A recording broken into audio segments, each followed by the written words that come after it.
Hello students, IIT brain में आप सभी का स्वागत। आज जिस टॉपिक पे हम डिस्कस करेंगे उसका नाम है electric field vector due to a charge particle in vacuum. So इस बात को डिस्कस करने के लिए मान लेते हैं कि किसी पॉइंट O पर एक चार्ज पार्टिकल Q0 प्रेजेंट है। अब किसी पॉइंट O पर अगर एक चार्ज पार्टिकल Q0 प्रेजेंट है तो जैसा हमने इससे पहले क्लिप में डिस्कस किया कि ये Q0 अपने चारों तरफ एक स्पेसिफिक सराउंडिंग क्रिएट किए हुए है। उस सराउंडिंग को इलेक्ट्रिक फील्ड कहा जाता है। इलेक्ट्रिक फील्ड एक फिजिकल क्वांटिटी है, ये एक वेक्टर क्वांटिटी है क्योंकि इसका रिलेशन फोर्स से है। इस वेक्टर क्वांटिटी को, चूंकि एक वेक्टर क्वांटिटी है, इसे इस चार्ज पार्टिकल से लाइंस बना के शो किया जाता है। यानी किसी चार्ज पार्टिकल का फील्ड स्फेरिकली सिमेट्रिक होता है। यह बात याद रहे कि एक पॉजिटिव चार्ज पार्टिकल से बनने वाले फील्ड को उस पॉइंट से आउटवर्ड डिफाइन किया जाता है और एक नेगेटिव चार्ज पार्टिकल के फील्ड को इनवर्ड डिफाइन किया जाता है। और यह इनवर्ड आउटवर्ड फील्ड ही किसी चार्ज पार्टिकल पर रिपल्सन और अट्रैक्शन बिहेवियर को डिसाइड करते हैं। तो इस Q0 चार्ज पार्टिकल की प्रेजेंस से इस सराउंडिंग में फील्ड क्रिएटेड है। इस फील्ड की स्ट्रेंथ डिफरेंट पॉइंट पे डिफरेंट ये एक्सपेरिमेंटली पता किया गया कि डिफरेंट पॉइंट पर इस फील्ड की स्ट्रेंथ अलग अलग है। मान लेते हैं किसी पॉइंट P पर हमने एक चार्ज पार्टिकल को जिसका मैग्नीट्यूड Q है प्रेजेंट किया। इसे हम टेस्ट चार्ज मान सकते हैं। चूंकि ये चार्ज भी अपना एक सराउंडिंग क्रिएट किए हुए है तो इसकी सराउंडिंग का इस चार्ज पार्टिकल पर इफेक्ट ना पड़े, इसके लिए हम इस Q को इनफाइनेटिसिमली स्मॉल कंसीडर करेंगे। तो ये चार्ज पार्टिकल इनफाइनेटिसिमली स्मॉल है, इसका मैग्नीट्यूड Q है और इस Q0 ने सपोज करिए कि इस P पॉइंट पर जो फील्ड स्ट्रेंथ डेवलप की हुई है, मैंने बताया कि इस फील्ड का स्ट्रेंथ डिफरेंट पॉइंट पे डिफरेंट होगा। ये एक वेक्टर क्वांटिटी है।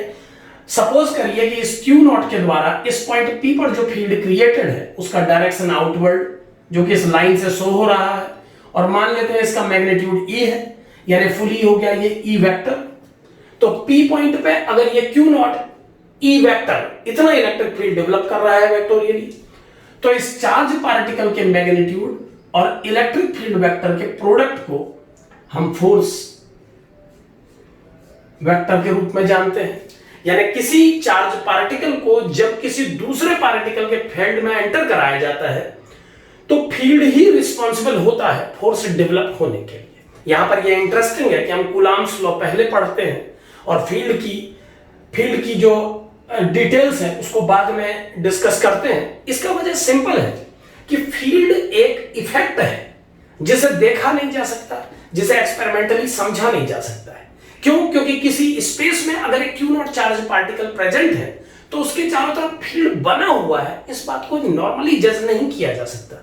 हम अपनी आंखों से देख के या अपने कान और अपने नाक के हेल्प से जो जनरल एक्सपेरिमेंट करने के तरीके हैं हमारे, सूंघ कर, देख कर या सुनकर, हम ये जज नहीं कर पाते कि इस चार्ज पार्टिकल के चारों तरफ कोई फील्ड है।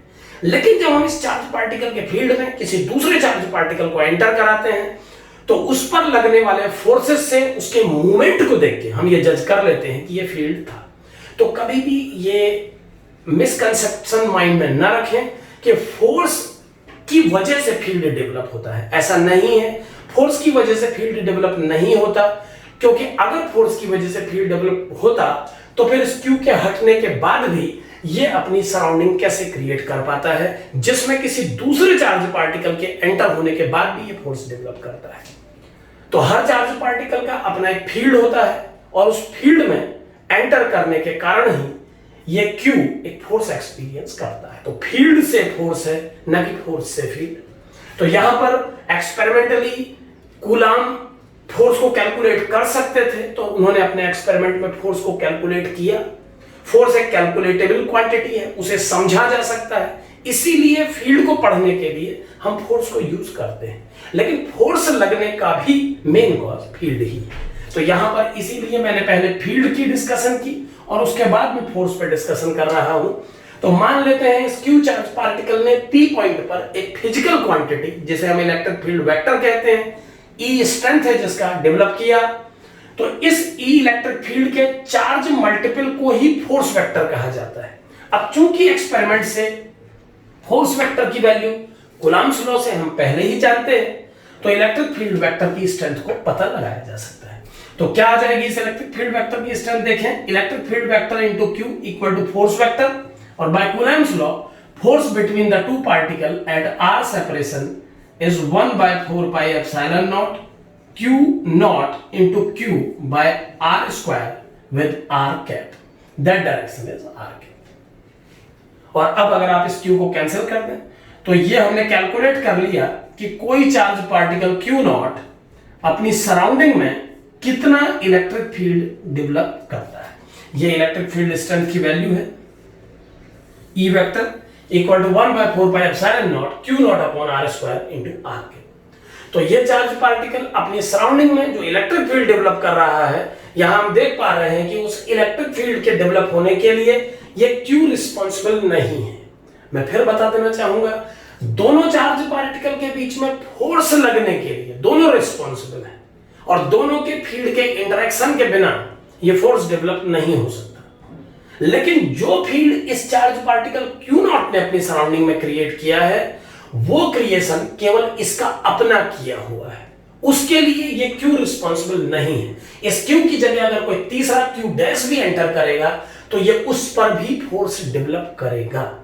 तो इस इलेक्ट्रिक फील्ड का strength 1/4πε0 q naught upon r square होता है, जो कि टेस्ट चार्ज के मैग्नीट्यूड पर डिपेंड नहीं करता है। यहां पर एक बात और ध्यान रखें कि ये चार्ज पार्टिकल इसके फील्ड को अफेक्ट न दे या इसकी प्रेजेंस ये मूव ना करने लगे, इसके लिए हम Q को इनफाइनेटसिमली स्मॉल कंसीडर करते हैं।